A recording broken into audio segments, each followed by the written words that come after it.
Brother இந்த பிரச்சனை நெடுங்காலமா இருக்கு பிரதர். இல்ல எங்க வீட்டுல தலைமுறை தலைமுறையா இருக்கு பிரதர். ஆண்டு சொல்வாரு, நெடுங்காலமாய் பாலாய் கடந்தவைகளை நான் எடுப்பிப்பேன்னு வாரு.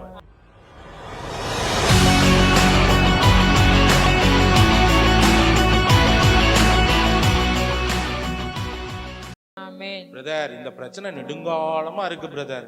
இல்ல எங்க வீட்டுல தலைமுறை தலைமுறையா இருக்கு பிரதர். ஆண்டு சொல்வாரு, நெடுங்காலமாய் பாலாய் கடந்தவைகளை நான் எடுப்பிப்பேன்னு வாரு.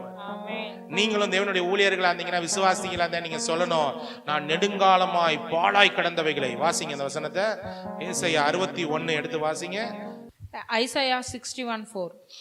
அவர்கள் நெடுங்காலம் பாலாய் கிடந்தவைகளை கட்டி பூர்வத்தில் நிர்மூலமானவைகளை எடுப்பித்து தலைமுறை தலைமுறையாய் இடிந்து கிடந்த பாழான பட்டணங்களை புதிதாய் கட்டுவார்கள்.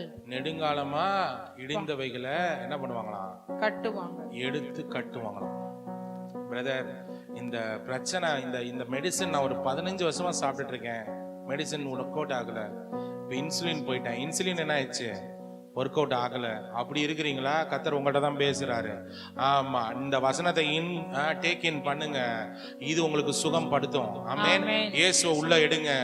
அவர் சிலுவையில் எனக்கா எல்லாம் சுமந்துட்டான்னு பிலீவ் பண்ணுங்க. அவருடைய தழும்புகளால் குணமானீர்கள் என்று நம்பிக்கிட்டே இருங்க. அதை சொல்லிக்கிட்டே இருங்க. அதை விசுவாசிக்கிட்டே இருங்க. உங்க வியாதியின் படுக்கையை கர்த்தர் முழுமையாய் மாற்றுவார். ஆமென்.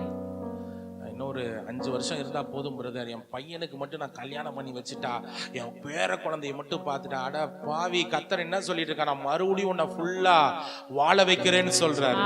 உன்னை நீடித்த நாட்களால் திருப்தியாக்க விரும்புறேன்னு சொல்றாரு. ஆமென். ஆமா, அட்லீஸ்ட் மோசே சொன்னது போல, மோசே பாட்டு சொன்ன மாதிரி 70-80 நம்புது. 70-80 என்ன பண்ணு? நம்பி பழகு. ஆமா ஆமா, அறையும் குறையுமா போகிறதுக்கு அவசரப்படாத. கர்த்தரை நம்பு. கர்த்தர் தான் உனக்கு எல்லாம். ஆமென். ஆமா ஆமா, திரும்ப திரும்ப பாடிக்கிட்டே இருங்க. கர்த்தர் என்னை சுகப்படுத்துவான்னு சொல்லிக்கிட்டே இருங்க. கர்த்தருடைய சுகத்தை நீங்க பாப்பீங்க.